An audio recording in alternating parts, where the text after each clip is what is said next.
Un atlas mystérieux. Une veuve disparue. Un village où règnent les murmures. Bienvenue à Vérités obscures. Je suis votre hôte, Léon. J'aimerais beaucoup avoir de vos nouvelles. Commentez ci-dessous et dites-moi d'où vous nous écoutez. Vos témoignages rendent tout cela précieux. Découvrons la vérité. Le village de Westering Hollow ne figurait pas sur beaucoup de cartes. Et c'est précisément ce qu'ils aimaient, disaient les habitants. Véritable écrin de verdure dans la campagne anglaise, il était niché entre de douces collines et des bois anciens, avec des cottages encombrés de lierre et des ruelles si étroites que 2 cyclistes devaient les emprunter. Les rares visiteurs qui y arrivaient, généralement par hasard, remarquaient souvent sa paix, son calme, son impression d'intemporalité. Mais la paix à Westering Hollow, comme toute bonne bagatelle anglaise, était complexe. Il y avait la confiture des ragots sous la crème de la politesse, et plus profondément, l'éponge des secrets longtemps trempés dans le sherry. C'est ainsi que l'exposition caritative annuelle de Rose, un événement longtemps associé à des rivalités polies, des gâteaux éponges scandaleux et de vieilles rancunes, se tenait à nouveau dans le jardin du presbytère. Le presbytère lui-même, une élégante maison en briques ornée de rosiers grimpants, ayant désespérément besoin d'être taillée, se dressait au cœur du village, tant géographiquement que socialement. Le révérend Paul Litchcombe organisait l'événement depuis 5 ans, depuis que le vieux chanoine Bexley avait pris sa retraite et s'était mis à cultiver des hybrides de dahlia à Eastbourne. Cette année, le soleil était généreux. Costumes en lin et chapeaux à fleurs parsemèrent la pelouse, tels des drapeaux envahissant tranquillement le jardin. Le sirop de sureau coulait à flot, on jugeait les roses, et plus souvent leurs producteurs. Dans un coin, les dames du Wisconsin discutaient de confiture de groseille avec ce qui ressemblait à une stratégie militaire, et à l'ombre du cèdre, assise avec une dignité tranquille dans un fauteuil en osier, se tenait Miss Marple. Elle sirotait du thé et observait la scène, avec ses yeux bleu pâle qui ne laissaient rien passer. On avait tendance à considérer Miss Marple comme un élément du décor, une vieille fille d'un certain âge, doucement curieuse, inoffensive. On remarquait rarement la vivacité de ses questions, ni sa façon d'écouter lorsqu'on lui parlait, non seulement à elle, mais aussi près d'elle. « J'ai entendu dire que Madame Allen est revenue », murmura Madame Sybil Fortescue, une grande femme dont la voix était toujours un peu trop forte, même lorsqu'elle chuchotait. Elle se tenait avec un groupe de 3 personnes près de la table à sandwich, où le jambon frisait légèrement sur les bords dans la chaleur de l'après-midi. « Oh oui », dit Madame Dacre, une fermière convaincue des faits. « Elle est rentrée du Dorset hier, à ce qu'on m'a dit. Sauf que, eh bien, personne ne l'a vue. »« Personne », intervint doucement Miss Marple, d'un ton poli mais curieux. Madame Fortescue se retourna visiblement prise au dépourvu. « Oh Jane, je ne vous avais pas vue. Oui, c'est assez étrange.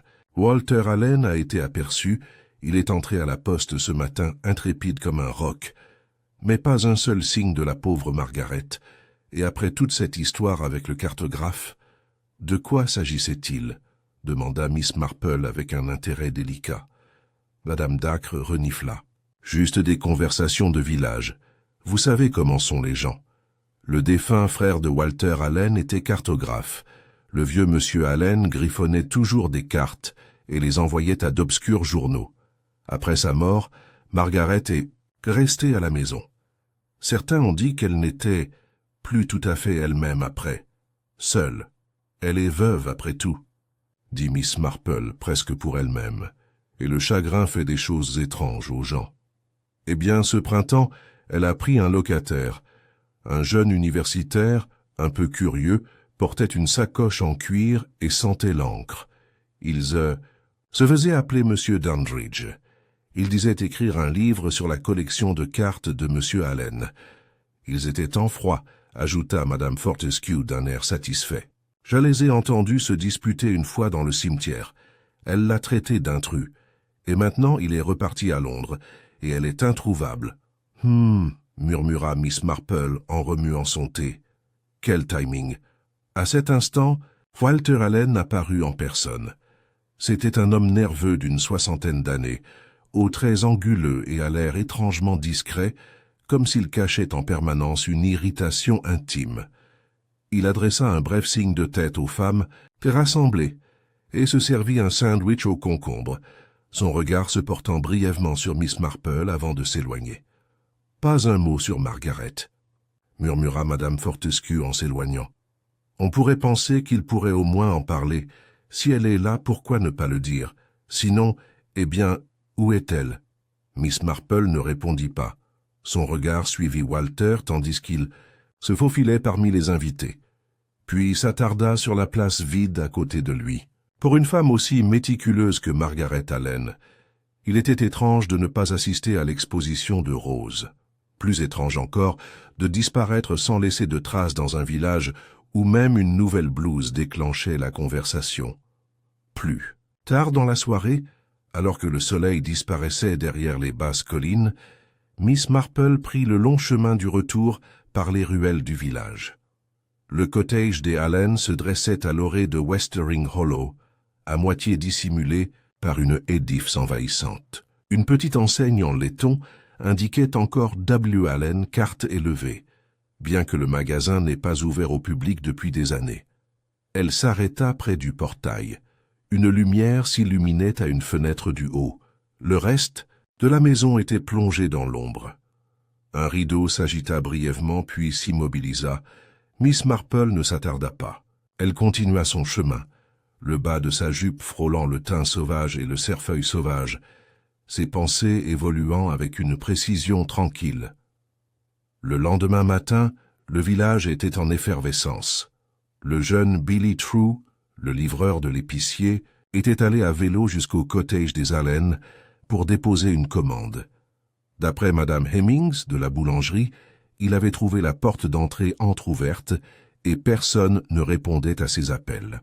Le salon, disait-il, semblait intact, la cuisine froide. Mais le jardin à l'arrière, eh bien, il y avait des traces de travaux, de la terre fraîchement retournée, près de la tonnelle de rosiers, l'endroit même, se souvenaient certains, où Margaret Allen s'asseyait souvent pour tricoter au printemps. La police fut appelée. L'agent Faro arriva à vélo, le visage rouge et troublé. À midi, l'inspecteur du comté était convoqué. Et à l'heure du thé, les rumeurs s'étaient cristallisées en une seule question glaçante. Margaret Allen avait-elle été assassinée et enterrée dans son propre jardin? Miss Marple était assise à sa fenêtre, une rangée soignée de fleurs, séchées, disposées à côté d'elle. Elle attrapa sa broderie, l'aiguille d'argent reflétant la lumière de l'après-midi. « J'ai toujours pensé, » se dit-elle doucement, « qu'elle n'était pas du genre à disparaître comme ça. » Elle commença à broder lentement, délibérément. Le motif apparut feuille par feuille, pétale par pétale, au moment même où une image commençait à se former dans son esprit. Une image de silence, d'ombre, d'un village qui avait détourné le regard. Et dans ce silence, Miss Marple le savait, se trouvait la clé. Le lendemain matin, le brouhaha des spéculations avait pris de l'ampleur dans le village. La nouvelle, du cordon policier au cottage Allen, avait atteint tous les plateaux de thé et toutes les clôtures des jardins de Westering Hollow avant le petit déjeuner. Bien qu'aucune déclaration officielle n'ait été faite, cela n'avait jamais empêché le flux d'informations de s'accélérer. Dans ces villages, le silence était moins une absence qu'une invitation, une porte ouverte par laquelle la rumeur se glissait avec grâce. Au Greenman, seul pub du village et véritable caisse de résonance des opinions, plusieurs habitants du quartier se rassemblaient pour leur pinte matinale habituelle. Bien que ce ne fût guère l'heure de boire, la présence de l'inspecteur Bullard de Market Ledbury avait donné à la situation un sérieux qui appelait à une discussion rituelle. « Je vous le dis, c'est ce locataire, » dit M. Craggs, le boucher, en engloutissant sa pinte avec conviction. Personne ne disparaît comme ça, et Margaret Allen n'était pas du genre à errer. Le vieux M. Pickering, l'instituteur à la retraite, haussa un sourcil sceptique. « Et que voudrait un élève d'une femme comme elle, hein? Elle devait avoir presque 60 ans, pas vraiment une femme fatale. Pas besoin d'être une femme fatale pour avoir des secrets, dit George Featherstone, l'homme à tout faire du coin d'un air mystérieux. J'ai fait des travaux sur leur gouttière au printemps dernier. Je les ai entendus se disputer par la fenêtre. Une histoire de droit et de propriété. Ça avait l'air très personnel. Mais pourquoi l'enterrer dans le jardin, murmura Craggs. C'est ça que je ne supporte pas. Barbare, bien sûr. Si c'était son... Personne n'a parlé pendant un moment. Ce sont toujours les plus discrets, ajouta Featherstone après une gorgée. Croyez-moi. Pendant ce temps, au bureau de poste, Madame Fanshawe gérait la file d'attente avec encore plus de plaisir que d'habitude. Connaissant tous les détails de la vie du village, et même quelques-uns inventés, elle se considérait comme la porte-parole officieuse des événements locaux. « Monsieur Allen est venu l'autre jour, dit-elle d'une voix théâtrale tandis qu'elle pesait un quart de livre de sucre d'orge. Il a demandé des timbres aussi calmement que vous le souhaitez. Il n'a pas dit un mot sur Margaret, pas un mot. Et puis, il a acheté 2 feuilles de papier Kraft pour colis. Pourquoi, je vous le demande ?» L'implication flottait lourdement dans l'air, comme l'odeur du savon à la lavande sur le rebord de la fenêtre. Au même instant, de l'autre côté de la pelouse du presbytère, le révérend Litchcombe recevait sa propre visiteuse, Miss Marple. Elle était arrivée, comme souvent, avec une petite boîte de sablés et un air de politesse. Le pasteur, qu'un homme bienveillant aux cheveux clairsemés et aversion pour les conflits, l'accueillit dans son bureau tapissé de livres. « Du thé, Miss Marple » proposa-t-il déjà à mi-chemin du buffet. « Juste un peu, merci », répondit-elle en s'installant dans un fauteuil à haut dossier. « C'est tellement troublant, n'est-ce pas, à propos de la pauvre Madame Allen. »« Tout à fait, » acquiesça-t-il. En se versant 2 tasses. « Tout à fait. Je la connaissais depuis des années, surtout par Walter, une femme réservée, timide, diront certains. Elle semblait toujours reconnaissante d'être incluse. Mais, eh bien, il y a quelque chose d'étrange dans tout ça, disparaître comme ça. Oui, dit Miss Marple en remuant lentement son thé. On se demande, avez-vous déjà rencontré son locataire, Monsieur Dandridge? Le vicaire haussa les épaules d'un air penaud. Une seule fois. Il est venu à une messe du mercredi. Il semblait poli, éloquent, un peu intense. Je crois qu'il a donné une conférence quelque part sur la cartographie historique, si ma mémoire est bonne. Mais c'est curieux. Un homme comme ça, débarquant à Westering Hollow? Curieux, répéta Miss Marple. Elle sortit un sablé de la boîte et le grignota pensivement. Saviez-vous que le beau-frère de Madame Allen gardait toutes ses cartes au grenier, sans étiquette et en désordre? C'est ce qu'on m'a dit.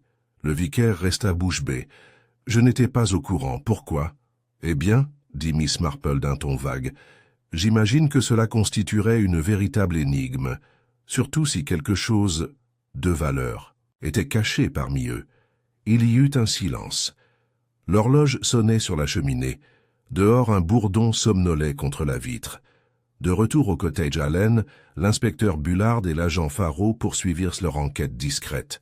Le jardin avait bien été perturbé, mais ce qu'ils découvrirent sous la terre retournée n'était pas un corps, mais un vieil incinérateur de jardin, à moitié enterré et rouillé, dont le contenu avait depuis longtemps été réduit en cendres. Pourtant, une légère odeur de tissu brûlé flottait dans l'air, troublante par son ambiguïté. À l'intérieur, la maison était restée étrangement intacte. Le tricot de Margaret Allen reposait sur une table d'appoint. Ses lunettes, de lecture sur un exemplaire de l'Illustrated London Newsdance, l'arrière-cuisine. Un bocal de conserve avait commencé à tourner. Il n'y avait aucune trace de lutte, aucun mot d'adieu. Seulement une absence et un tiroir fermé à clé dans l'ancien bureau de feu M. Allen. L'inspecteur fronça les sourcils en regardant le bureau. « Qui a la clé ?» « Monsieur Allen prétend. Ne pas savoir, » a déclaré Faro. « Eh bien, il le ferait, n'est-ce pas ?» Pendant ce temps, Miss Marple faisait sa promenade de l'après-midi. Son itinéraire, comme toujours, était choisi avec précision et détermination. Elle passa devant le jardin de Madame Dacre, au moment même où la fermière étendait son linge. « Il fait beau !» cria joyeusement Miss Marple. « Oh oui, parfait pour sécher !» répondit Madame Dacre en marquant une pause. « J'imagine que vous avez entendu parler de la perquisition chez les Allen. En effet, même si je comprends bien, rien de concret n'en est encore ressorti. Ils trouveront quelque chose, dit Madame Dacre avec conviction. Margaret avait peur, je crois. Elle m'a dit un jour, il y a quelques mois, qu'elle pensait que quelqu'un fouillait ses papiers la nuit. Elle a dit qui? Madame Dacre fronça les sourcils. Non, mais elle a regardé par-dessus son épaule en disant ça. Miss Marple hocha la tête. Curieux, non? Craindre quelque chose d'aussi spécifique et ne rien dire directement à personne. Elle était un peu particulière, je suppose. Elle vivait trop dans cette vieille maison. Elle avait une façon de se fondre dans le décor. Oui, répondit Miss Marple, certaines personnes le font. Ce soir-là, après le dîner, Miss Marple sortit un petit bloc-notes et un crayon. Elle ne mit jamais ses pensées sur papier. Elle se contenta de notes discrètes, écrites comme si elle préparait une liste de courses. Elle a écrit « locataire »,« Dandridge »,« conflit beau-frère »,« décédé ». Carte, une valeur, « Walter », silencieux. Du papier de colis, « Margaret », bata craintive. Conserve laissées à l'abandon. Pas de corps, mais de la fumée. Elle fixa la liste pendant un moment, puis souligna un mot. Conflit, c'était, elle le savait, le cœur de tout mystère humain.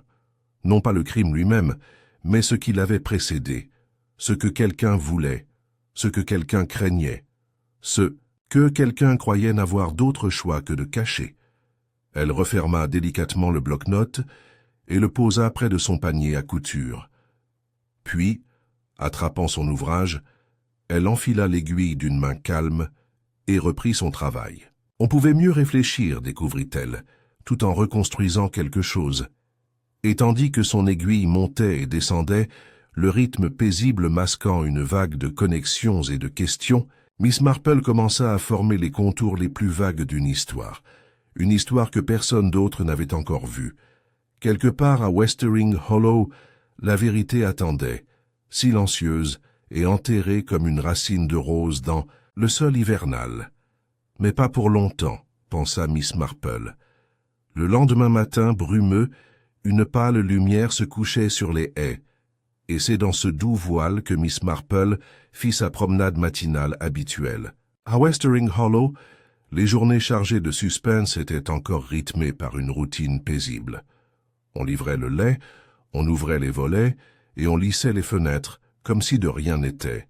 Même si derrière ces rideaux, les spéculations couvaient comme un thé fort. Le chemin de Miss Marple la conduisit à travers Fernley Lane et devant le portail de la propriété Allen. Le ruban de police, flottant légèrement dans la brise matinale, avait été retiré. L'inspecteur Bullard était parti la veille au soir, laissant l'agent Faraud assurer une surveillance officieuse. La maison elle-même paraissait muette et sans vie, sa façade drapée de lierre ne laissant aucune trace de la femme qui y avait autrefois vécu. Elle marqua une pause, observant le jardin. Les rosiers étaient à l'abandon. Leurs pétales, autrefois soigneusement taillés par les mains expertes de Margaret Allen, étaient maintenant retombants et brunis. Miss Marple remarqua que les travaux avaient cessé. Le sol n'avait plus été perturbé. Quoique les autorités espéraient le trouver, elles l'avaient soit abandonné, soit déjà trouvé. Un léger craquement attira son attention. Walter Allen sortit par la porte latérale, une cigarette serrée entre les lèvres, les yeux mi-clos après une mauvaise nuit de sommeil. Il leva les yeux et la vit. « Bonjour, monsieur Allen », dit-elle avec une douce formalité. « Mademoiselle. »« Marple », acquiesça-t-il d'un ton raide. « Vous êtes en promenade, n'est-ce pas ? Il faut toujours le faire, » répondit-elle doucement. L'air frais apaise les nerfs. Walter grogna, exhalant un filet de fumée qui tourbillonnait dans l'air humide. « J'imagine que vous êtes venu voir la vieille maison maintenant qu'elle est célèbre. »« Ah, pas du tout, » dit-elle imperturbable. « Je passais simplement par là. Mais j'imagine que vous devez trouver ces propos plutôt pénibles. » Ses yeux clignèrent, mais il ne dit rien. Elle l'observa un instant, puis, comme si elle se rappelait un détail, ajouta « Vous savez, j'ai séjourné une fois dans une maison où le mari était soupçonné d'avoir enterré sa femme sous les hortensias. Ça a fait un scandale. Il s'est avéré qu'elle s'était enfuie avec l'épicier. On tire souvent des conclusions hâtives, non ?» Walter ne sourit pas. Margaret n'est chez aucun épicier. « Non, » répondit doucement Miss Marple. « Je suppose que non. » Elle inclina la tête en signe d'adieu et continua son chemin, laissant Walter regarder sa silhouette s'éloigner avec un froncement de sourcils pensif. En milieu de matinée, Mademoiselle Marple se rendit à la bibliothèque de prêt local, une petite extension bien entretenue nichée à côté de la salle des fêtes. C'est là qu'elle retrouva la jeune Janet Winfield, la nièce du pasteur, qui l'avait remplacée comme bibliothécaire temporaire pendant les vacances d'été. « Mademoiselle. »« Marple » s'exclama Janet en repoussant une mèche de cheveux auburn derrière son oreille. « Vous sortez tôt. Je trouve toujours les matins plus productifs, » répondit Miss Marple. « Dites-moi, ma chère Janet, vous souvenez-vous si M. Dandridge a emprunté des livres pendant son séjour ici ?» Janet cligna des yeux. « Ah, le locataire ? Quelques-uns, oui. Surtout de la topographie et de l'arpentage. Des trucs comme ça. Des trucs sans intérêt. Il venait un mardi sur 2, réglé comme une horloge. Je m'en souviens parce qu'il posait toujours des questions sur les archives du journal. »« Les archives ? Oui. Il a dit qu'il faisait des recherches sur un sujet local, une publication ou une série de cartes. The Hollow Line, ou quelque chose comme ça. Il n'a jamais trouvé ce qu'il cherchait. »« Curieux, » murmura Miss Marple. « Et il n'a jamais dit pourquoi ça l'intéressait. » Janet secoua la tête, seulement que cela avait une signification historique. Il était très intense, calme, poli, mais très figé. Fixé ? Concentré. Il semblait toujours avoir trop de pensées en tête, et il regardait souvent par-dessus son épaule, ce que je trouvais étrange. « C'est souvent le cas quand on a peur d'être suivi, » dit doucement Miss Marple, « ou quand on suit quelqu'un. » Janet semblait perplexe, mais intriguée. « Tu crois qu'il est impliqué ? » « Je pense que les intentions des gens sont comme du patchwork, » dit Miss Marple. « Souvent un mélange de points nobles et égoïstes. Mais merci, Janet, vous m'avez été d'une grande aide. » De retour à son cottage, Miss Marple rangea ses notes avec un soin méticuleux. La liste s'allongeait. Dandridge, intéressé par la ligne creuse. Peut-être une carte locale ? Papier d'emballage. Walter Margaret. Effrayé, disparu mais sans corps incinérateur. Objet brûlé ? Tissu ? Elle tapota son crayon contre son bloc-notes. Une femme disparue. Une locataire obsédée par quelque chose de local. Le grenier. En désordre rempli de cartes d'un beau-frère. Et maintenant, un tiroir verrouillé dont Walter prétendait ne pas posséder la clé. La réponse, sentit-elle, n'était pas enfouie sous terre, mais pliée dans du papier, peut-être littéralement. Plus. Tard dans l'après-midi, elle a assisté à une réunion tranquille autour d'un thé chez Madame Dacre, où une poignée de dames du coin s'étaient réunies pour une conversation polie et inévitablement des spéculations effrénées. « Je ne crois tout simplement pas qu'elle serait allée où que ce soit », insista Madame Fortescue en brandissant une part de gâteau aux graines. Elle était trop ancrée. Certaines femmes restent tranquilles, qu'il pleuve ou qu'il y ait un scandale. À moins qu'elle n'ait été chassée, suggéra Madame. Fanshawe en haussant les sourcils de manière significative. « Mais pourquoi ?» demanda Madame Litchcombe, l'épouse du vicaire, de son ton doux habituel. « Personne n'a jamais détesté Margaret. Elle n'était pas appréciée non plus, » dit Sybil Fortescue en s'essuyant les lèvres. « Juste tolérée. Certaines femmes sont comme des meubles, on ne les regrette que lorsqu'elles disparaissent. » Et Miss Marple resta assise en silence, écoutant les femmes emplir l'air de leurs théories. Certaines fantaisistes, d'autres cruelles, toutes dépourvues d'une certaine quiétude. Ce silence qui régnait lorsque la vérité pesait lourdement Sur la pièce inexprimée. Elle connaissait bien ce silence. La conversation fut interrompue par un coup frappé à la porte. Madame Dacre s'excusa et revint quelques instants plus tard, l'air indéchiffrable. « Mademoiselle Marple, dit-elle, c'est pour vous, l'agent Farrow. Il dit que c'est important. » Miss Marple se leva, épousseta une miette de sa jupe et la suivit dehors. Farrow se tenait à la porte, son carnet dans une main. « Toutes mes excuses, mademoiselle Marple, mais l'inspecteur m'a demandé de vous consulter. À titre officieux, bien sûr. Bien sûr. Nous avons reçu une lettre. Elle vient d'arriver, livrée par la poste. Pas d'adresse de retour. » Il le lui tendit, il était plié sans enveloppe. Tapé sur une vieille machine légèrement décalée. On pouvait y lire « Elle n'est pas morte, mais elle ne reviendra pas. Il vaut mieux oublier certaines choses. Laissez les cartes tranquilles. » Miss Marple le lut 2 fois puis le rendit. « C'est très étrange, dit-elle. »« Tu penses que c'est elle ?»« Non, » répondit Miss Marple. « Je pense que quelqu'un veut nous faire croire que c'est le cas. » Ce soir-là, assise dans son salon, elle contemplait le ciel crépusculaire par la fenêtre. Quelque part dans cet enchevêtrement de documents, d'ombres et d'orgueil humain, la vérité se dessinait, pliée comme une vieille carte d'arpenteur. Elle ignorait encore où les bords se rejoignaient, mais elle en pressentait la forme. Ce n'était pas la rage qui avait poussé Margaret Allen dans l'ombre, si tant est qu'elle fût encore en vie, mais la peur, et la peur, Miss Marple. Le savait? Pointait toujours vers quelque chose pour lequel on avait suffisamment de valeur pour mentir, ou tuer. Elle reprit son tricot et commença à compter les mailles. Avec des mouvements calmes et appliqués, un motif commença à se dessiner sous ses doigts. Elle pensait que le schéma du crime était le même. La lettre, troublante par sa retenue, circula le lendemain.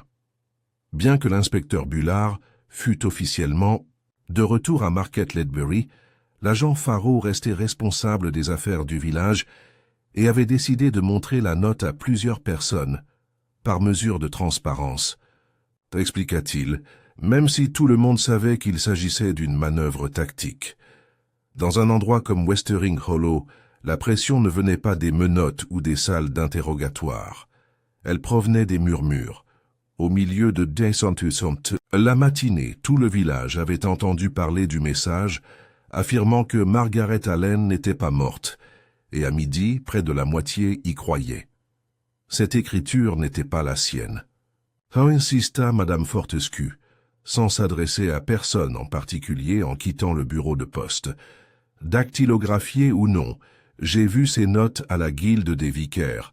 Toujours une écriture recourbée, très fine, un peu comme des pattes, d'araignée.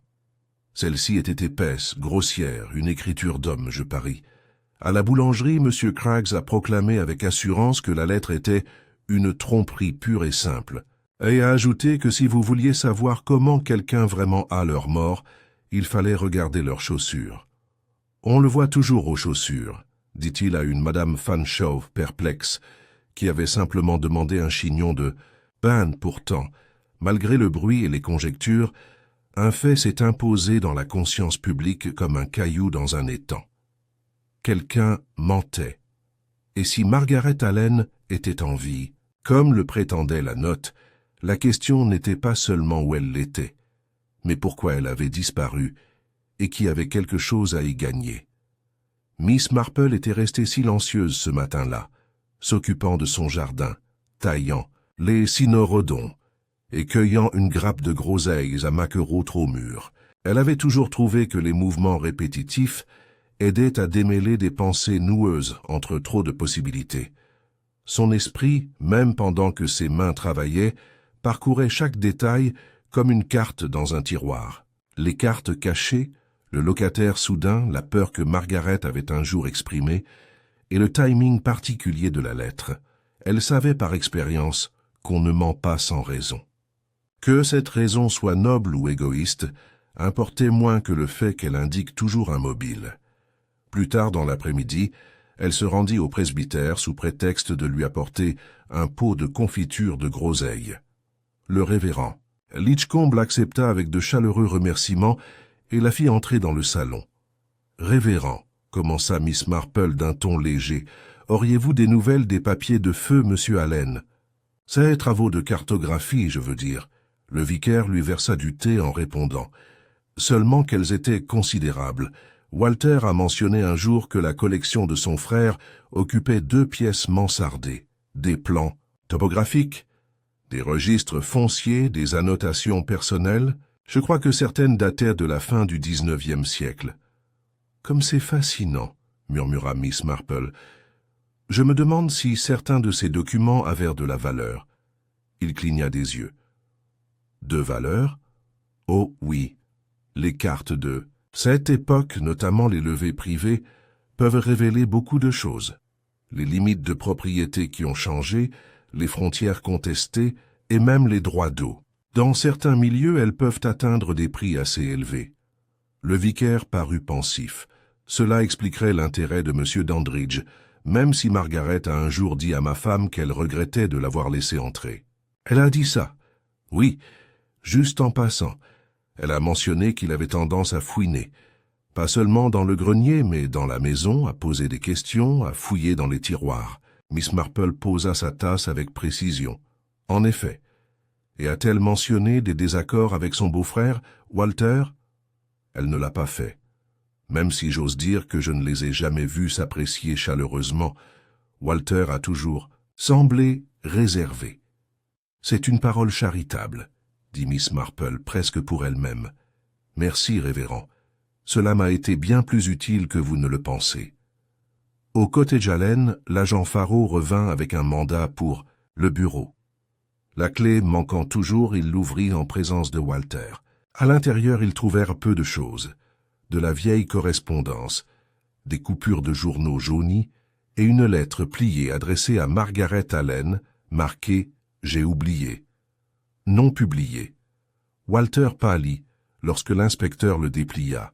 On pouvait y lire « Marguerite, je sais que tu as trouvé le croquis de Ridgway. Je t'avais prévenu il y a des années de ne pas le toucher. Ce terrain est en litige depuis bien plus longtemps que nous deux, et si le problème se reproduit, bien j'ai mon nom à protéger. Tu t'es toujours mêlé de ce qui ne devait pas l'être. Je ne te couvrirai pas cette fois. »« Dan, ce n'est pas ce que ça paraît, » murmura Walter. « C'est vieux, des années. »« C'est un drôle de moment pour le garder sous clé, » dit Faro doucement. « Et non signé, mais c'est à moi, » dit Walter. « Elle a dû le remettre dans le tiroir. » Miss Marple, convoquée à la maison en tant qu'observatrice neutre, examina la lettre sans faire de commentaire. Son regard s'attarda sur le mot chemin de crête. « Ce serait Ridgway Common, je suppose ?» demanda-t-elle, doucement. Walter hocha la tête avec raideur. Terre familiale. « Mais il y a une erreur de délimitation dans l'un des relevés de mon frère. Une parcelle de terre en fermage était enregistrée comme étant la nôtre. Juste une erreur. Mais si vous vouliez semer le trouble, vous la signaleriez. » « Et M. Dandridge le saurait-il » demanda Miss Marple. Walter hésita. Il l'a peut-être vu. Il était toujours au grenier. Margaret n'aimait pas ça, mais elle l'a laissé faire. Faro plia la lettre et la glissa dans sa sacoche. « Cela pourrait être un mobile, monsieur Allen. Je vous suggère de rester au village. Je n'ai nulle part où aller, » dit froidement Walter, et il sortit de la pièce. Ce soir-là, Miss Marple était assise sur sa véranda, un châle sur les épaules et un fin carnet relié en lin sur les genoux. La liste s'était allongée, Ridgway en terrain contesté, lettres. Menace, motif, Walter, art contrôlant, Dandridge, fouiner, puis disparaître Margaret, cas parti. Aucune trace, aucun mot, et une ligne en dessous de tout ça. La lettre affirme qu'elle est vivante. Alors à qui profite son absence? Elle ferma le livre et contempla le crépuscule, où l'air scintillait d'un parfum de chèvrefeuille et de fumée de bois. Puis elle se leva, prudemment, et se dirigea vers son bureau. D'un tiroir, elle sortit une petite pile de brochures d'histoire locale, accumulées au fil des ans. Guide de festival, plan de domaine, et un exemplaire depuis longtemps oublié de registres et monuments paroissiaux ruraux. C'est là, sur la Dernière page dépliante, qu'elle a vu ce qu'elle cherchait. Une ligne de démarcation tracée à l'encre rouge délavée serpentait à l'extrémité de Ridgeway Common. Une limite, remarqua-t-elle, qui coupait deux propriétés, l'une marquée d'Aublieu, Allen et l'autre succession de T. Killern. Elle fixa la carte pendant plusieurs longs moments, puis prit une seule note dans son carnet. Domaine de Killern, Idruka Dandridge. Elle n'avait pas encore la réponse, mais elle commençait enfin à comprendre la question. Quelque part, elle en était certaine, quelqu'un essayait de toutes ses forces de rendre Margaret Allen invisible. Et Miss Marple, qui avait passé sa vie à observer ceux qui étaient négligés et sous-estimés, était exactement la femme qui pouvait la faire revoir. La matinée qui suivit fut inhabituellement calme. Même les oiseaux semblaient hésiter à troubler le silence qui régnait sur Westering Hollow. Une brume basse s'était abattue sur la crête, drapant le village d'une gaze translucide, comme si la nature elle-même conspirait à brouiller les pistes et à voiler les vérités. À la poste, la cloche sonna à 9 heures précises, lorsque Miss Marple entra, ôtant ses gants avec une discrétion absolue. Madame Fanshawe, qui venait de ranger les journaux de la semaine en une pile ordonnée, leva les yeux avec un intérêt non dissimulé. « Oh, Miss Marple, j'imagine que vous êtes venue pour entendre parler de la deuxième lettre ?» Miss Marple cligna des yeux. « Il y en a eu un autre ?»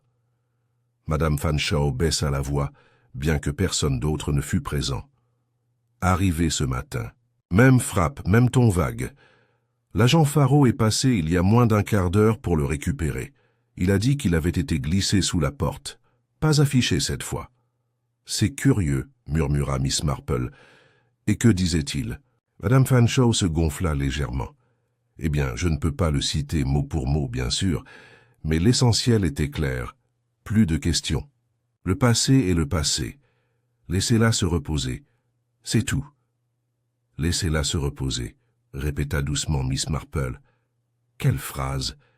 Madame Fanshawe se pencha. « Tu crois qu'elle est morte après tout ?»« Je pense, » dit Miss Marple en ramassant une feuille d'étiquette de colis dont elle n'avait pas besoin, « que celui qui a écrit ces lettres s'intéresse personnellement à la façon dont nous percevons Margaret Allen, qu'elle soit morte, cachée ou oubliée. » Elle remercia Madame Fanshawe, paya la monnaie exacte et quitta le bureau de poste avec un air contemplatif. Plus tard dans la journée, elle retourna chez les Allen, cette fois non pas par le portail d'entrée, mais par l'étroit sentier qui menait derrière le mur du jardin. Le chemin était envahi par la végétation. Peu de gens l'empruntaient maintenant que la haie entre Ridgeway Common et le domaine des Allen s'était épaissie. Mais Miss Marple s'en souvenait bien. Des décennies plus tôt, lorsqu'elle était plus jeune et rendait visite à un cousin malade, elle l'avait souvent parcouru. Elle en connaissait chaque virage, chaque ronce. Elle arriva au jardin arrière sans être vue, le mur juste assez haut pour la dissimuler tandis qu'elle jetait un coup d'œil par une ouverture où le lierre n'avait pas réussi à prendre racine. La tonnelle de rosier, longtemps sanctuaire de Margaret, était fanée mais intacte. Quelque chose dans la scène semblait étrange, pas dramatiquement, mais subtilement. Ce n'était pas le seau de jardinage renversé près du banc, ni le sécateur rouillé laissé dehors par les intempéries. Non, c'était une forme, une chaussure, à peine visible sous un fouillis de clématite, près du bord du mur. Miss Marple plissa les yeux. Avec une prudence éprouvée, elle revint en arrière et sonna. Walter Allen ouvrit la porte, le visage blême et tiré. Il ne semblait presque pas surpris de la voir. « On m'a dit que vous n'enquêtiez plus », dit-il catégoriquement. « Je n'ai jamais dit que j'enquêtais », répondit Miss Marple avec son plus doux sourire. « J'observe simplement. Je l'ai toujours fait. J'espère ne rien perturber. » Walter hésita, puis s'écarta. « Je fouillais justement dans les vieilles, affaires de Margaret. » Elle entra dans la maison, remarquant les subtils changements. Des livres bougés, des tiroirs ouverts, une légère odeur de moisi là où la lavande avait persisté. Elle se tourna vers lui. « Vous devez trouver tout cela plutôt pénible. » Et il eut un rire sec. « Plus que tu ne le penses. Elle a tout gardé. Lettres, reçus, même de vieux avis du conseil paroissial. Tout ça n'a aucun sens. Et maintenant, tout le monde semble croire que je l'ai enterré sous les rhododendrons. Eh bien, dit doucement Miss Marple, les rhododendrons ont des racines étonnamment peu profondes, un endroit peu propice à la dissimulation, si l'on en avait envie. Walter la regarda fixement, incertain s'il devait prendre cela comme du sarcasme ou de la sagesse. « J'ai vidé presque toute sa salle de couture, » murmura-t-il. Elle n'avait pas touché à son tricot depuis des semaines avant de partir.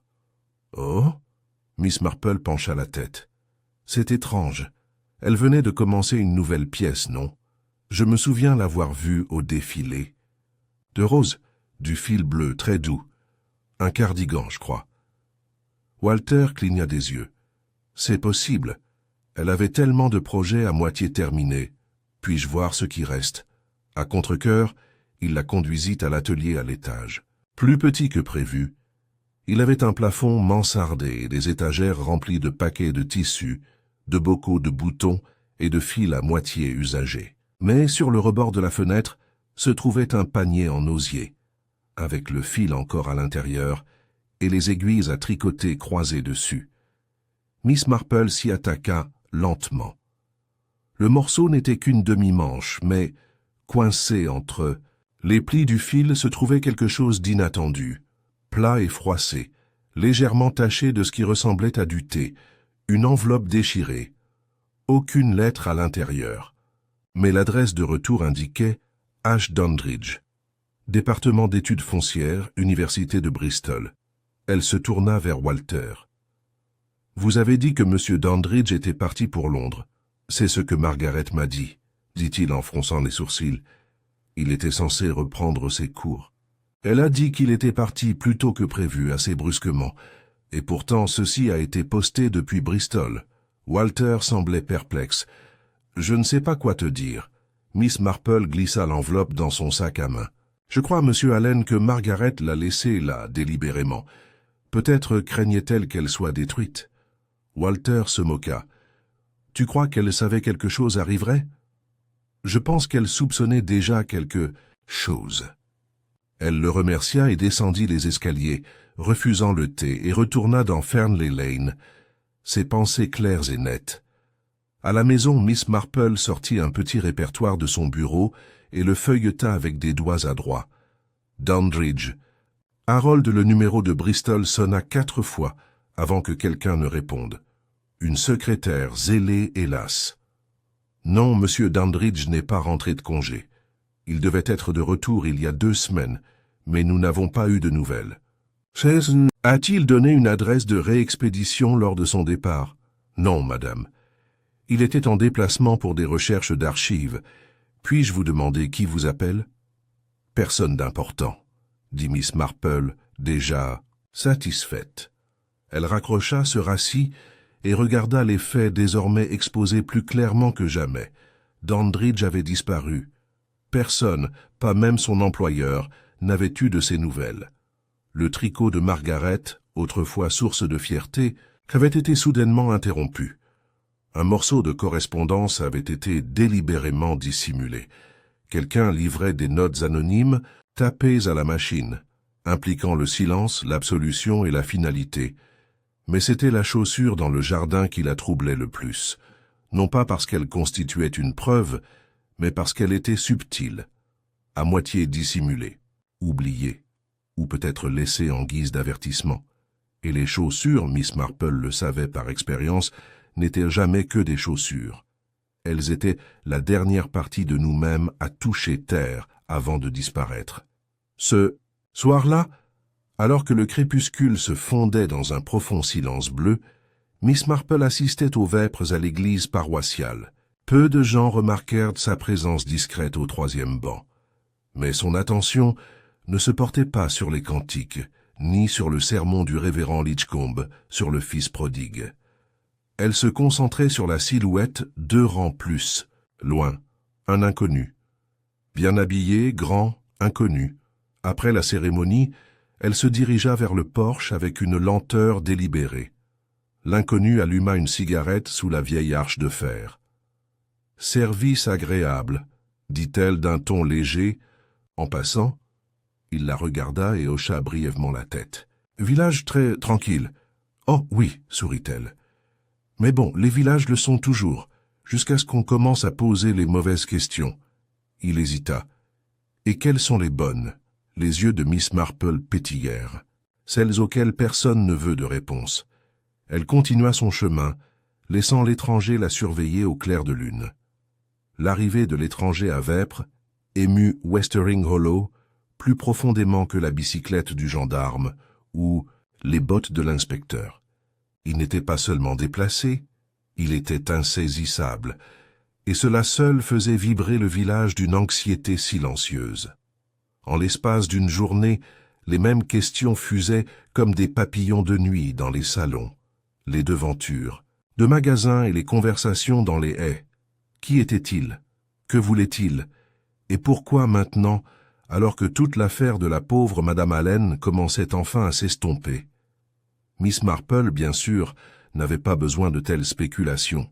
Elle avait mémorisé la posture, le visage et la démarche de l'homme durant ces quelques secondes sous le porche. Grand barbe taillée, veste en tweed un peu trop neuve pour être local. Il avait le regard perçant d'un homme habitué à lire entre les lignes, sur le papier ou dans les pensées. Alors, le lendemain matin, lorsqu'elle le revit, cette fois appuyée contre le mur de briques près de la porte du cimetière, elle n'hésita pas. « Bonjour », dit-elle d'un ton qui ne laissait présager aucune étrangeté. Il se retourna et hocha la tête. « C'est Miss Marple, n'est-ce pas ?»« Je le suis, » sourit-elle. « Et toi, tu dois l'être ?»« Dandridge, Harold Dandridge. » Il s'exprima clairement, sans présentation ni fioriture. « Ah, » dit-elle sans hésiter. « Alors, en fait, tu n'as pas disparu ? J'imagine que certains pourraient penser que je le suis. Tu devais être de retour à Bristol il y a 2 semaines. » Il sourit légèrement, mais la fatigue se cachait derrière. « J'avais besoin de temps. Il y avait des complications. Des complications de recherche ou des complications personnelles. Les deux, je suppose. » Miss Marple l'examina attentivement. « Monsieur Dandridge, savez-vous que Margaret Allen n'a pas été vue depuis plus de 15 jours et qu'on craint qu'elle soit disparue ou morte? »« J'ai entendu, » dit-il doucement. « Et tu viens de rentrer tout à l'heure?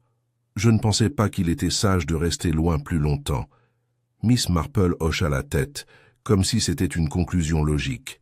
« Et sur quoi? Portez à vos recherches, si je puis me permettre. » Il hésita, puis soupira. « Un héritage cartographique, des relevés inédits, des cartes aux annotations controversées, les archives de son défunt mari, la plupart non cataloguées, présentaient un intérêt universitaire considérable. Mais des rumeurs circulaient sur autre chose. Une commande privée de 1902. Une carte qui redéfinissait une partie de Ridgeway Common. » Miss Marple pencha la tête. « Une carte qui affecterait la propriété foncière? Oui, cela contredit les archives ultérieures. On y voit un sentier qui aurait été supprimé, mais qui ne l'a pas été. Et surtout, cela place les bornes frontalières plus au sud, sur des terres désormais revendiquées par le Killern Trust. Ce qui serait assez gênant pour le Trust, n'est-ce pas? » Ses yeux croisèrent en les siens. « Oui, surtout si quelqu'un l'a trouvé ou l'a divulgué. »« Et tu l'as trouvé? » ?»« J'en ai trouvé une référence, mais la carte elle-même manquait. J'ai confronté Madame Allen, Margaret, et elle m'a dit de partir. Elle était effrayée. Elle disait que le passé avait déjà coûté trop cher. Tu l'as cru? Je croyais qu'elle avait peur. C'était évident. » Miss Marple resta silencieuse un instant. « Vous auriez pu vous manifester plus tôt. La police soupçonnait un acte criminel. J'en avais envie, » dit Dandridge. « Mais j'étais suivi, observé. Je savais que si je remontais trop tôt, il penserait que je lui avais fait du mal. » L'expression de Miss Marple ne changea pas. « Il pourrait encore le faire. Me croiriez-vous si je disais que je ne lui ai pas fait de mal? Je crois beaucoup de choses, monsieur Dandridge, mais pas toutes à la fois. » Il émit un petit rire sec, puis hocha poliment la tête et s'éloigna, disparaissant dans le brouillard matinal comme une silhouette dessinée au crayon sur le bord d'une carte oubliée. Cet après-midi-là, la nouvelle de la réapparition de Dandridge se répandit avec l'inévitabilité de la marmelade sur du pain grillé chaud. « Je savais qu'il n'était pas parti pour de bon », déclara Madame Dacre autour d'une tasse de thé. « Les hommes comme ça ne disparaissent pas. Ils ruminent, ils rôdent. J'ai toujours dit qu'on reconnaît le caractère d'un homme à la façon dont il tient sa serviette. » Au même moment, Miss Marple rendait visite à l'agent Farrow. Il était penché sur ses notes à son modeste bureau, dans l'arrière-salle de la salle des fêtes, visiblement épuisé par ses efforts pour reconstituer un puzzle impeccable à partir de pièces irrégulières. « Il est de retour », murmura Farrow en entrant. « Il est arrivé comme ça, il dit qu'il est innocent. La plupart des gens coupables le font, » répondit Miss Marple. « Je l'amènerais si j'avais un corps, » murmura Farrow. « Ou un crime. Ou rien. En l'état actuel des choses, ce n'est qu'un homme qui a quitté la ville à un moment suspect. » Et Walter Allen insiste de plus en plus sur le fait que toute cette affaire est une diffamation. Miss Marple s'assit calmement en face de lui. « Je ne suis pas sûr que Dandridge soit notre méchant. » Farrow la regarda longuement.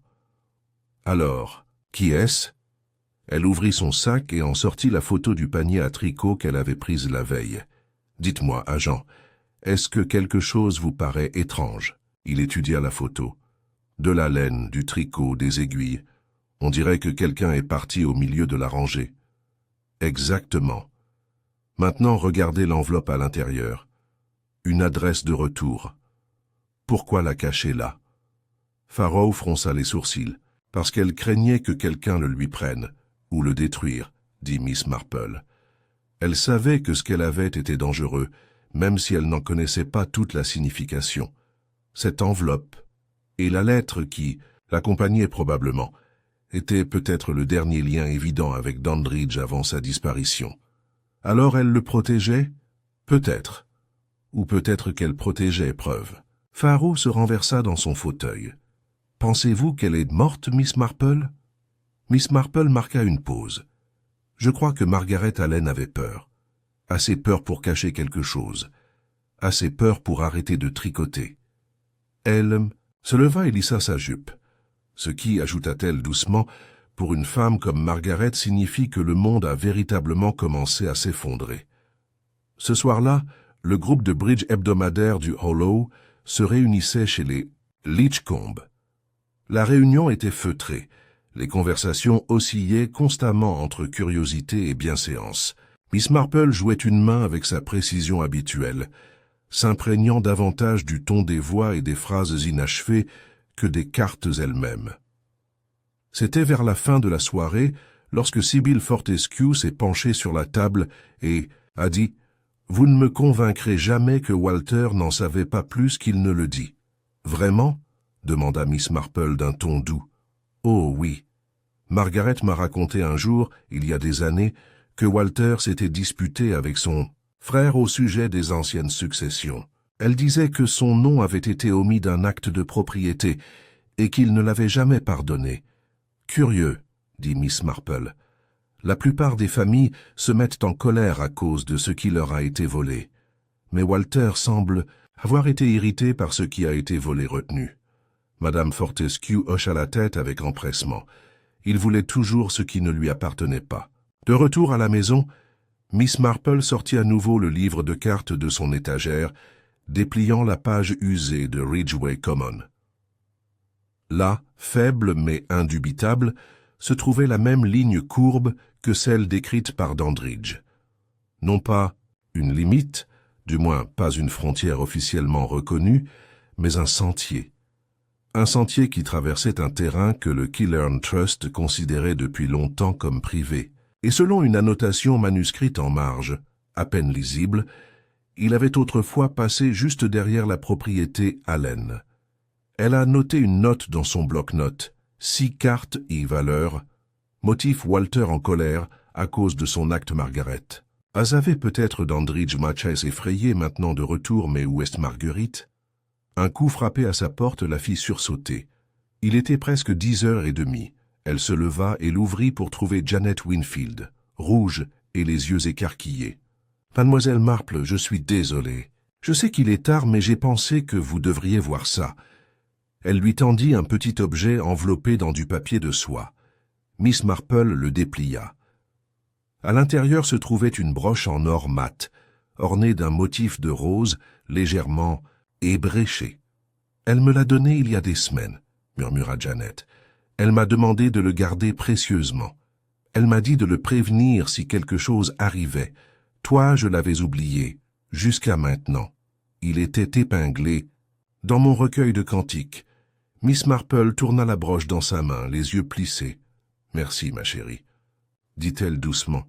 « Tu viens de nous donner un indice qui n'était pas pertinent. » La broche se trouvait au milieu de la soucoupe à thé de Miss Marple, comme une question sans réponse.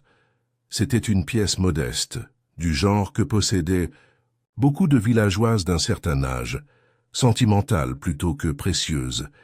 Mais le regard de Miss Marple ne se porta pas sur l'or délavé, ni sur la rose en émail ébréchée en son centre. Il se porta sur le fermoir. Un petit fermoir légèrement tordu, légèrement terni par la manipulation. Il n'avait pas été porté récemment, et il n'avait certainement pas été épinglé par accident dans un recueil de cantiques. Miss Marple leva les yeux de la broche et observa le visage de Janet Winfield. La jeune fille était pâle de nervosité, ses mains tremblant encore lorsqu'elle accepta la tasse de thé que Miss Marple lui avait tendue. Elle me l'a donnée juste avant l'exposition. « Floral, » dit Janet. Elle m'a surprise devant le presbytère dans ce petit passage entre la pelouse et le portail latéral. Elle m'a dit qu'elle voulait me demander un service. « Et qu'a-t-elle dit exactement ?» demanda doucement Miss Marple Janet. Essaya de se souvenir. Elle a dit « Garde ça près de toi. Si quelque chose d'étrange arrive, si quelqu'un dit que je suis partie ou que j'ai disparu, va voir Miss Marple, elle saura quoi faire. » Puis elle est partie. C'était tout. Elle n'a même pas attendu ma réponse. « Tu as demandé pourquoi ?» J'étais trop surprise. Ce n'était pas vraiment une amie. On ne parlait que de la bibliothèque ou des compositions florales. Mais elle avait l'air terrifiée. Ses yeux scrutaient les alentours, comme si elle s'attendait à voir quelqu'un surgir des buissons. Miss Marple hocha la tête. « Et vous l'avez mis dans votre recueil de cantiques ?»« Oui. Il y a une petite pochette intérieure dans la couverture. J'allais à la répétition de la chorale et je ne voulais pas la perdre. Je l'avais oubliée jusqu'à ce que je tourne la page ce soir et que je sente la bosse. » Miss Marple sirotait son thé, l'esprit bourdonnant derrière une apparence de calme et de sérénité. Margaret Allen avait fait des plans, discrets, subtils. Elle avait anticipé qu'il allait lui arriver quelque chose, et plus important encore, elle avait choisi quelqu'un pour exécuter sa dernière instruction. Cela suggérait la clarté, pas la panique, et cela signifiait sa disparition, si elle était une disparition, n'avait pas été spontanée. Mais la question demeurait, Margaret avait-elle orchestré sa propre disparition, ou avait-elle senti que sa vie était en danger? Lorsque Janet partit quelques minutes plus tard, Miss Marple prit son carnet et écrivit soigneusement « Broche et tes messages. Fais-moi confiance peur. Visible, suggère une planification, aucun signe d'évasion, pas de fugue. Si quelqu'un dit que j'ai disparu. » Anticiper un mensonge, elle tapota une fois son crayon, puis regarda à nouveau la broche. Et si Margaret n'avait pas tout simplement disparu? Et si elle avait caché? Et si quelqu'un, peut-être la mauvaise personne, avait découvert cela? Le lendemain matin, le temps changea radicalement. Un épais brouillard recouvrait les ruelles, étouffant les sons et adoucissant les formes. Les villageois se déplaçaient plus lentement, jetant des coups d'œil par-dessus leur épaule et parlant à voix basse, comme s'ils sentaient eux aussi le mystère s'épaissir autour d'eux. Miss Marple, vêtue d'un manteau gris pâle et de chaussures, confortable, se rendit à la propriété des Allen. Elle avait demandé à l'agent Faraud de la retrouver, et pour une fois, il n'avait pas remis en question ses motivations. Walter Allen se tenait sur le perron à leur arrivée. Il paraissait fatigué comme si l'air lui-même l'avait épuisé. D'autres questions? Demanda-t-il d'un ton morne. Juste une conversation, répondit Miss Marple. Si vous voulez bien nous accorder une petite attention. Il haussa les épaules et s'écarta. Ils se réunirent dans le salon. Faro prit des notes, plus par habitude que par espoir. Miss Marple était perchée sur une chaise à dossier en rotin, face à l'âtre, encore éclairée par les cendres d'un feu éteint depuis longtemps. « Je voulais vous poser des questions sur le jardin », commença-t-elle doucement. Walter haussa un sourcil. « Tu cherches toujours une tombe, n'est-ce pas ?»« Non, dit-elle. Je crois que ce qui était enterré là avait déjà brûlé. Du tissu, je crois. Peut-être un cardigan en fil bleu pâle. » Walter cligna des yeux pris au dépourvu. « Elle venait de commencer, » continua Miss Marple.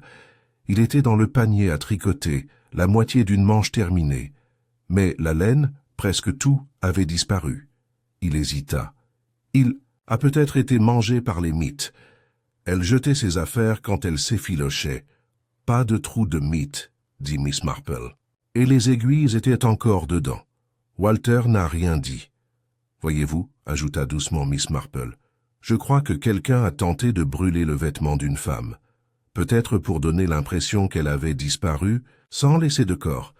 Après tout, si l'on trouve du tissu brûlé, on commence peut-être à imaginer la suite. » Faro remua, mais Miss Marple continua avant qu'il ne puisse l'interrompre. « Elle a laissé une broche derrière elle, dit-elle. Elle l'a cachée dans un recueil de cantiques. Elle a dit à quelqu'un que si quelque chose impair s'y s'était arrivé, il devait venir me voir. Cela suggère qu'elle savait qu'une histoire allait être racontée en son nom. » Walter resta très immobile. Elle m'a fait confiance pour voir clair. Elle n'a pas cité de nom, mais elle a insinué que quelqu'un pourrait prétendre qu'elle était partie de son plein gré. « Vraiment ?» demanda Walter d'une voix rauque. « Elle l'a fait, » répondit Miss Marple. « Et elle a choisi la bonne personne. » Il y eut un long silence. Puis Walter se tourna vers Faro. « Je ne l'ai pas tuée, » dit-il. « Je le jure. »« Alors dis-nous où elle est, » dit Faro. « On a dépassé le stade des suppositions. » Walter s'assit lourdement. Elle allait tout gâcher, faire honte à la famille. Cette carte, elle l'a trouvée, la commission. De 1902. Elle prouvait que nos limites territoriales étaient fausses. La moitié de mon héritage était un mensonge. Et Dandridge, il allait la publier. La vendre aux avocats de Killern. Mais elle ne le lui a pas donné, dit Miss Marple. Elle vous l'a donné. Walter hocha la tête. Le soir après l'exposition florale, elle m'a confronté dans la cuisine. Elle m'a dit que ça n'avait plus d'importance, que la vérité devait éclater. Je l'ai suppliée de ne pas le faire. Elle n'a rien voulu entendre. Elle avait cette droiture. Alors je lui ai dit que si elle continuait, je perdrais tout. Ma maison, ma position dans la fiducie. Elle a dit « Alors tu n'aurais pas dû profiter de cette tromperie. » Et ensuite, demanda Faro, elle a quitté la pièce. C'est la dernière fois que je l'ai vue. Le lendemain matin, elle avait disparu, mais la carte, elle, était toujours là. Et tu as brûlé le cardigan. Walter n'a pas nié. J'ai paniqué. Je me suis dit que si les gens croyaient qu'elle était partie, qu'elle n'avait pas l'intention de revenir, ils ne se poseraient peut-être pas de questions. Alors j'ai jeté le fil et quelques-uns de ses vêtements dans l'incinérateur, pour faire croire qu'elle avait plié bagage à la hâte. Puis j'ai tapé le mot, pour calmer le jeu. Mais ensuite, le deuxième mot est arrivé, dit Miss Marple. Et ce n'est pas vous qui l'avez envoyé, n'est-ce pas? Les yeux de Walter s'écarquillèrent. Non, je le croyais. Miss Marple croisa les mains. Quelqu'un d'autre savait qu'elle était encore en vie. Faro fronça les sourcils. Alors, où est-elle? Walter hésita. Il y a une vieille glacière derrière la haie ouest, cloisonnée depuis des années. C'était le refuge de mon frère pendant la guerre. Elle en a parlé un jour. Faro était déjà debout. Montre-moi. Ils trouvèrent la glacière moins de 20 minutes plus tard. Cachée derrière un épais rideau de ronces, l'entrée était presque invisible. Walter souleva les planches, tandis que Faro allumait une lanterne. À l'intérieur, parmi de vieilles caisses et des pierres humides, ils ont trouvé un matelas, des couvertures, une lampe et Margaret Allen. Elle était mince, pâle et très vivante. Plus tard dans la soirée, Miss Marple lui rendit visite au presbytère, où Margaret avait été amenée pour se reposer et récupérer. « Je savais que tu viendrais, » dit Margaret doucement, la voix rauque. « J'ai laissé la broche pour que tu saches que ce n'était pas fini. »« Tu as bien fait, » dit Miss Marple en lui prenant la main. « J'avais juste besoin de temps, pour que la vérité soit sûre. » Miss Marple sourit doucement. Et maintenant, c'est fait. Mais dans son esprit, elle savait que la vérité n'était jamais entièrement sûre. C'était seulement visible, et la visibilité dans un village comme Westering Hollow était la seule chose pour laquelle aucun secret ne pouvait survivre longtemps. Pendant les 2 jours qui suivirent la réapparition de Margaret Allen, Westering Hollow vécut dans un étrange état de suspension. Le village, toujours lieu de regards cachés et d'opinions tranchées, était devenu presque silencieux, empli de curiosité. Les gens hochèrent la tête un peu plus lentement sur la pelouse, parlaient à voix basse devant la boulangerie et attendu pour le jugement inévitable que tout le monde sentait proche, mais n'osait pas nommer. Au presbytère, où Margaret avait obtenu une modeste chambre d'amis baignée de soleil à l'étage, le révérend Lidgecombe et son épouse l'avaient accueilli avec une gracieuse discrétion. Seul l'agent Farrow, Mademoiselle Marple et Janet Winfield avaient été informés de son emplacement exact. « Elle a besoin de repos », avait dit Miss Marple avec fermeté, et le vicaire avait acquiescé, interdisant même aux visiteurs bien intentionnés qu'à de venir. Ce n'était pas seulement l'épuisement qui pesait sur les épaules frêles de Margaret, c'était la conscience d'avoir failli disparaître de plusieurs façons. Miss Marple lui rendit visite ce jeudi après-midi, apportant une boîte, de sablés et une pelote de laine bleue toute douce. Margaret les accepta avec un léger sourire. « Je n'étais pas sûre de pouvoir à nouveau affronter qui que ce soit, » dit-elle doucement, les mains soigneusement jointes sur ses genoux. « Pas après m'être cachée comme ça. Vous avez... » « Ça a été très courageux, » dit Miss Marple en servant du thé, « et très intelligent. Vous avez fait confiance à votre instinct. » Margaret regarda par la fenêtre. « Mais je ne l'ai pas arrêté. Walter a quand même essayé de m'effacer, pas violemment. Il n'aurait jamais levé la main, mais il a essayé de m'enlever, brûler mes affaires, dire au monde que j'étais parti. Ce genre de disparition est une mort en soi, n'est-ce pas ?» Miss Marple hocha lentement la tête. « Oui, et souvent plus difficile à inverser. » Margaret soupira. « Il aurait réussi lui aussi. Si tu n'avais pas écouté ce qui n'avait pas de sens, j'ai découvert, » dit Miss Marple en remuant son thé, « que c'est souvent le petit des incohérences qui pointe vers quelque chose de très important. » Margaret se tourna vers elle. « Il a toujours la carte, je le sais. » « Alors il est temps, » dit doucement Miss Marple, « que quelqu'un le regarde dans les yeux et observe ce qui scintille derrière. » Le lendemain matin, Miss Marple rendit visite à Walter Allen chez lui pour la 3e et dernière fois. L'air était lourd et gris, annonçant une pluie imminente. Un orage peut-être, mais pas seulement météorologique. Walter la salua avec une raideur polie, la conduisant dans le salon où les braises d'un vieux feu brillaient encore faiblement. « Vous êtes venu faire un rapport sur elle, je suppose, » dit-il catégoriquement. « Je suis venu vous demander un service, » dit-elle en retirant ses gants. « Un service curieux. » Il la regarda surpris. « Quel genre de faveur ?» Miss Marple sourit gentiment. « J'ai décidé de faire don de quelques documents aux archives du village. Des documents historiques. Et j'espérais que vous me permettriez d'emprunter quelques cartes de votre frère, juste pour comparer les relevés topographiques de la fin de l'époque édouardienne. J'imagine que vous avez encore accès au grenier. » Walter hésita. « Je n'y suis pas allé depuis que Margaret est partie, » proposa-t-elle doucement. Il détourna le regard. « Eh bien, » a-t-elle ajouté, « ce serait d'une grande aide. » Walter pinça les lèvres. « Je suppose qu'il n'y a pas de mal à ça. » « Merveilleux, » dit Miss Marple. Pourrions-nous aller voir maintenant ?» Elle le suivit donc dans l'étroit escalier, ses pas silencieux sur la moquette usée. La porte du grenier grinça lorsqu'il l'ouvrit, libérant une odeur de poussière, de vieux papier et autre chose. Une légère âcreté, comme l'air des pièces closes, longtemps privées de soleil. Le grenier était rempli de vieilles malles, de piles de documents roulés et de 2 armoires cabossées, lourdes comme le temps. Walter traversa la pièce et ouvrit l'une d'elles, en sortant une grosse liasse de cartes reliées par une ficelle. « Ceux-là, dit-il, ils datent tous d'avant 1910. Mon frère ne les a jamais catalogués correctement. » Miss Marple s'approcha lentement de la lumière, son regard errant sur les tiroirs, les étagères, le désordre désordonné. Elle laissa le silence s'installer un instant, puis dit d'un ton posé « Margaret m'a dit que tu avais toujours la commission Ridgway. » Walter se figea.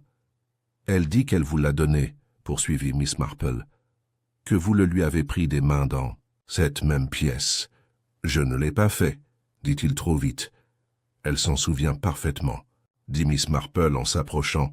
« C'était la nuit suivant l'exposition florale. Elle l'a offert en dépôt. Vous lui avez dit qu'il serait en sécurité.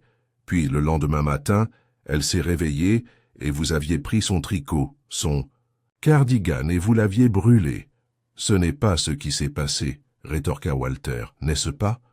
La voix de Miss Marple était toujours douce. « C'est difficile de s'y retrouver, n'est-ce pas, quand il faut reconstruire. » Autant d'histoires. Walter se retourna, les yeux plissés.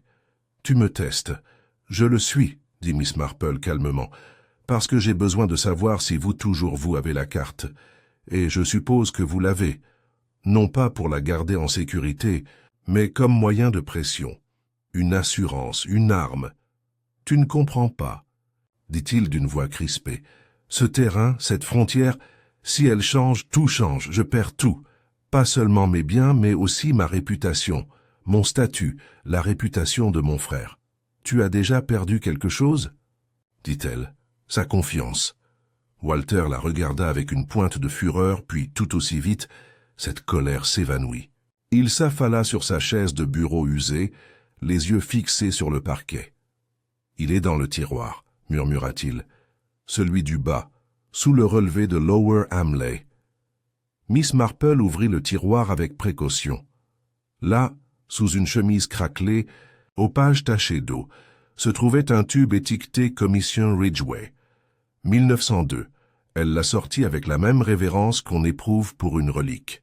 Histoire, vérité et trahison réunies. « Pourquoi l'as-tu gardée » demanda-t-elle. « Parce que je ne pouvais pas la détruire, » dit Walter d'une voix sourde. « C'est la vérité, et je le savais. Mais je savais aussi ce que ça ferait. Alors, je l'ai cachée. Puis, j'ai essayé de convaincre tout le monde qu'elle était partie parce qu'elle était instable, parce qu'elle craignait un scandale. Et comme elle n'est pas revenue, je me suis dit qu'elle ne reviendrait peut-être jamais. » « Elle a failli ne pas le faire, » dit Miss Marple. « Mais parfois on vous surprend. » Elle se tourna pour partir, puis s'arrêta.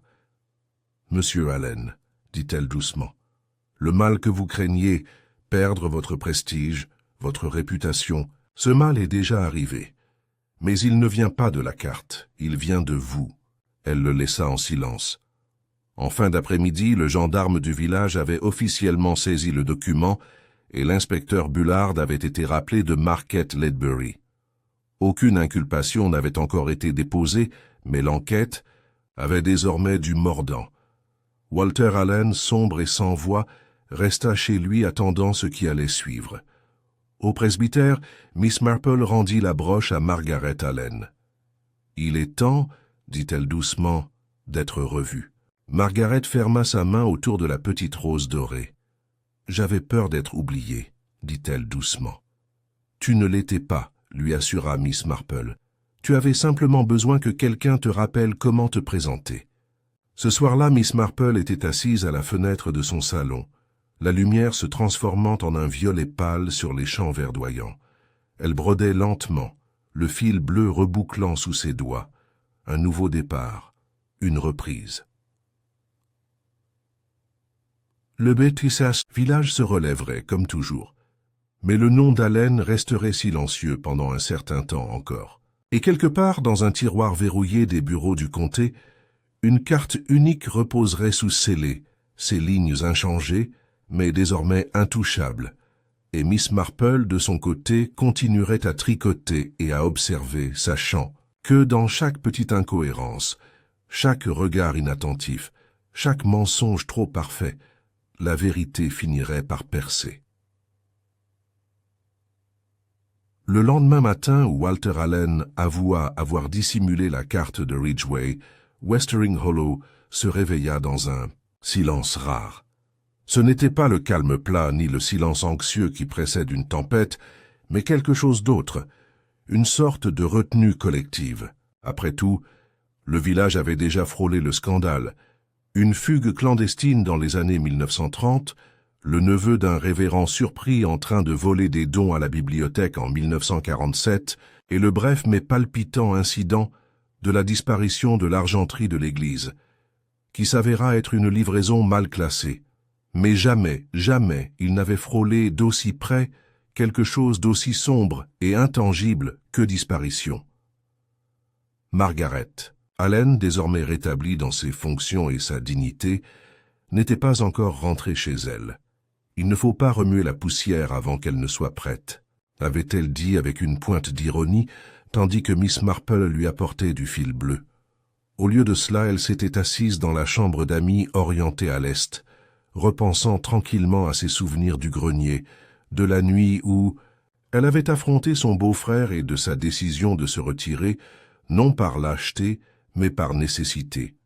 Si j'étais resté, avait-elle murmuré, il aurait trouvé le moyen de me réduire au silence. Peut-être pas violemment, mais complètement. Une mort par diversion. Maintenant que la carte avait été récupérée et que les motivations étaient claires, le moment était venu de placer les pièces du puzzle devant ceux qui tâtonnaient encore dans le brouillard. Miss Marple suggéra un goûter, non pas une confrontation théâtrale, mais un moment discret qui permettrait à la vérité de s'infiltrer doucement dans la pièce et de s'installer sans bruit. Elle avait appris depuis longtemps que les révélations reçues avec un gâteau étaient rarement accueillies avec hystérie. Les invitations furent donc lancées. La liste des invités était modeste. L'inspecteur Bullard, désormais réinstallé à la salle des fêtes pour une surveillance officielle, l'agent Farrow, le révérend et Madame Litchcombe, Margaret Allen elle-même, Harold Dandridge, fraîchement rentré d'une retraite prudente à l'auberge du Renard Rouge, et, à la surprise générale, Walter Allen. Il arriva le dernier, décharné, les yeux cernés, les épaules rentrées, comme s'il s'attendait à un coup de fouet à chaque salut. Il s'installa sur la plus petite chaise au fond du salon et ne dit rien. Il n'était pas encore en état d'arrestation, mais il n'était indéniablement plus un homme parmi ses voisins. Il était un homme parmi ses témoins. Miss Marple servit le thé avec son élégance habituelle.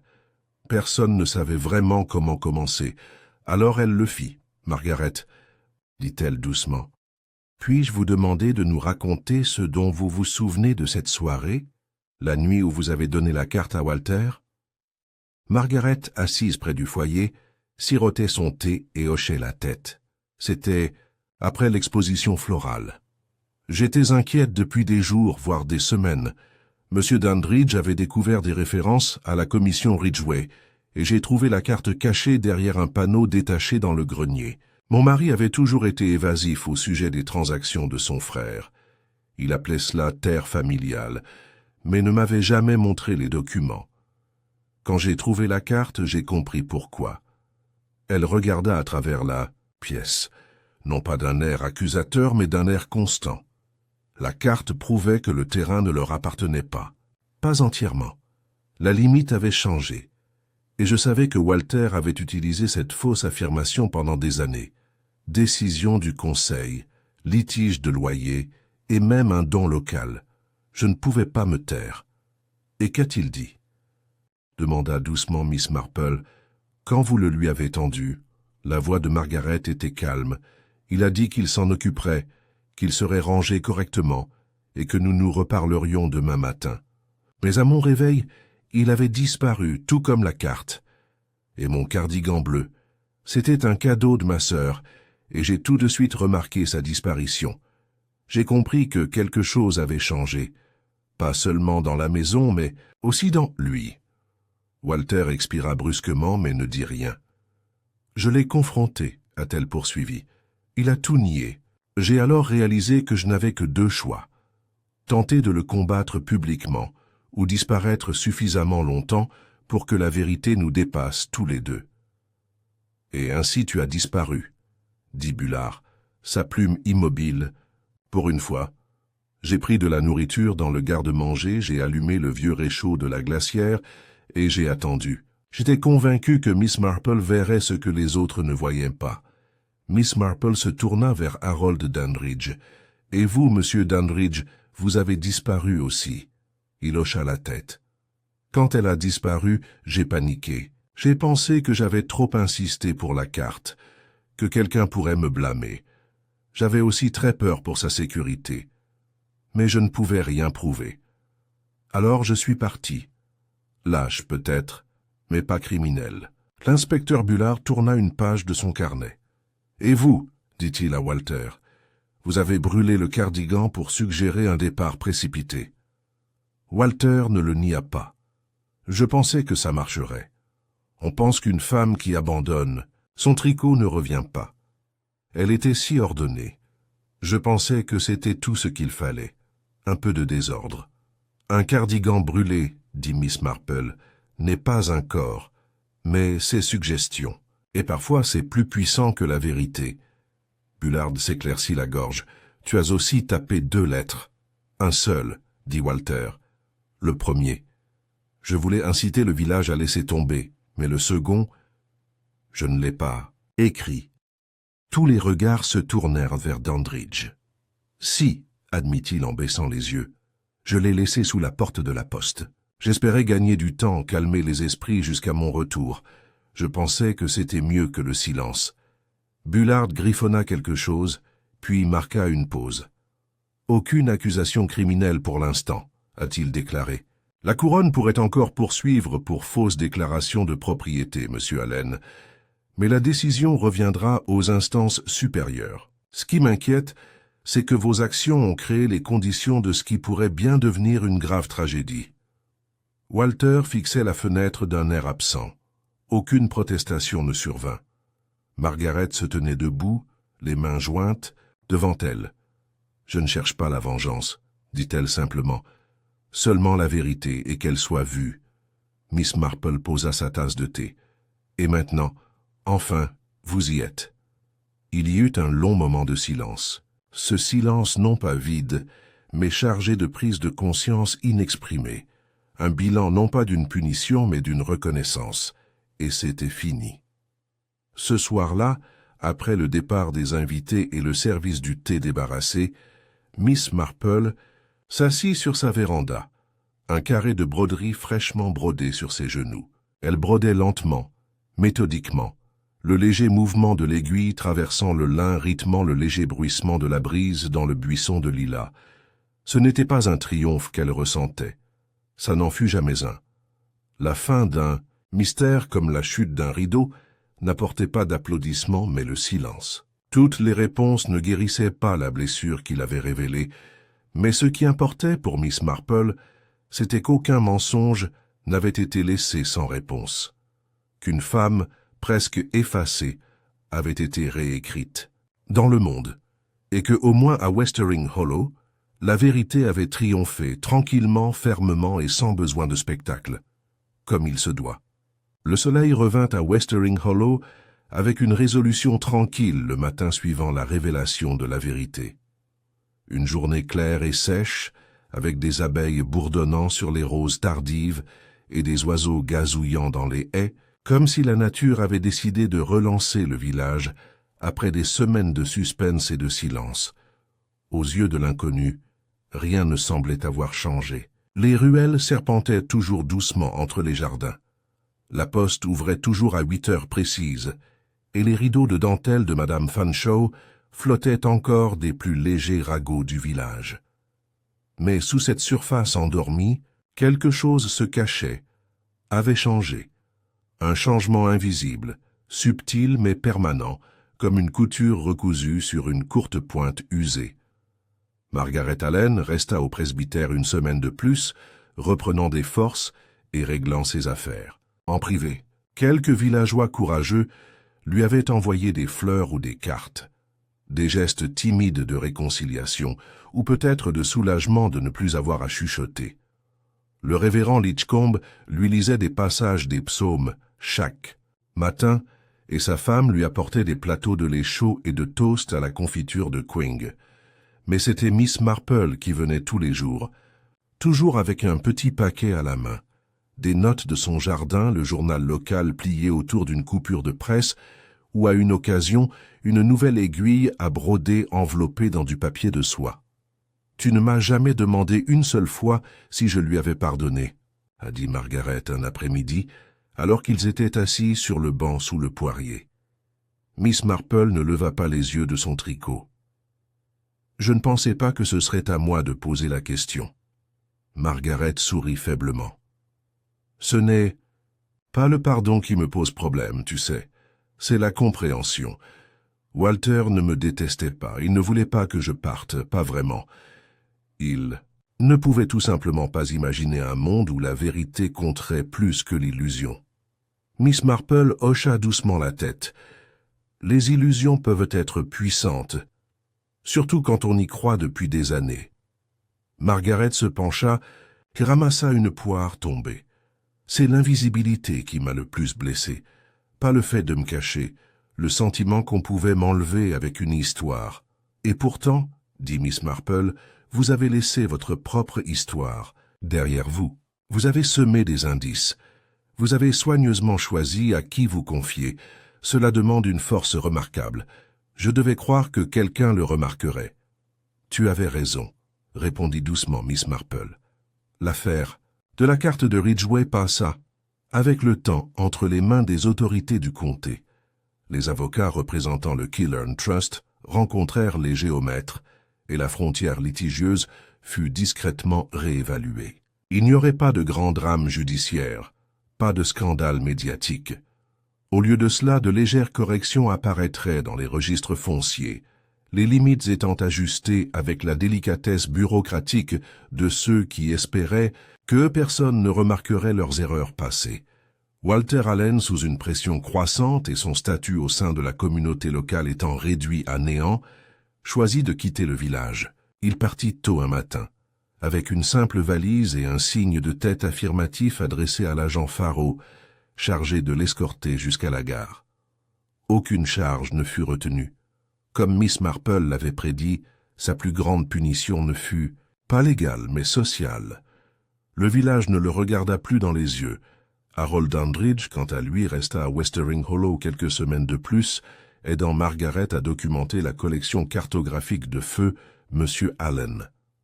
Il était désormais plus calme, plus prudent, comme si la proximité du danger avait affaibli sa confiance. « Veux-tu écrire ton devoir ?» lui demanda Margaret un soir. « Je le ferai, dit-il, mais avec prudence, et votre nom sera mentionné si vous le permettez, comme celui qui a préservé les preuves les plus importantes. » Elle hocha la tête. « Assure-toi simplement que la carte ne soit pas la seule chose dont tu te souviennes. » Un après-midi, Miss Marple leur fit parcourir les registres de succession, soulignant avec douceur des incohérences que d'autres auraient pu manquer. Elle n'avait jamais été une femme riche, mais son esprit avait depuis longtemps observé les particularités de la propriété, ce que les gens gardaient, ce qu'ils donnaient et ce qu'ils détruisaient pour protéger leur identité. « C'est étonnant, » a-t-elle déclaré, « de voir combien de crimes proviennent de quelque chose d'aussi ennuyeux qu'un morceau de papier. » Dès la 3e semaine de septembre, le village commença à se ressourcer.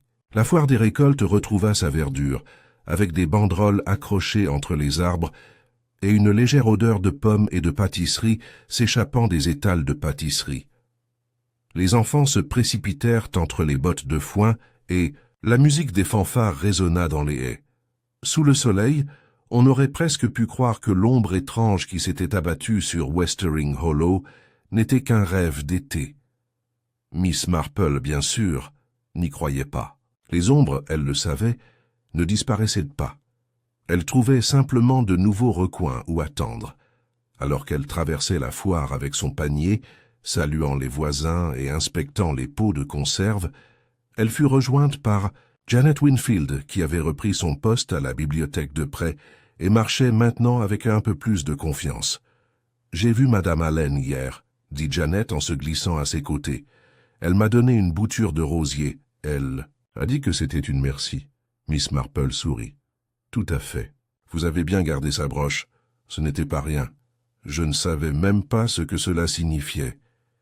Tu n'en avais pas besoin. Tu as écouté. C'est ce qui comptait. » Janet baissa les yeux, puis demanda doucement, « Tu crois que ça pourrait se reproduire? Au village, je veux dire? Quelqu'un se cachant à la vue de tous? Quelqu'un en train d'être effacé? » Miss Marple réfléchit. « C'est toujours possible. C'est la nature des petits endroits. Tant d'attention portée aux manières et aux apparences. Parfois, personne ne voit ce qui nous échappe. » Janet hocha la tête. « Je pense que je vais faire plus attention maintenant. » Miss Marple lui lança un regard chaleureux.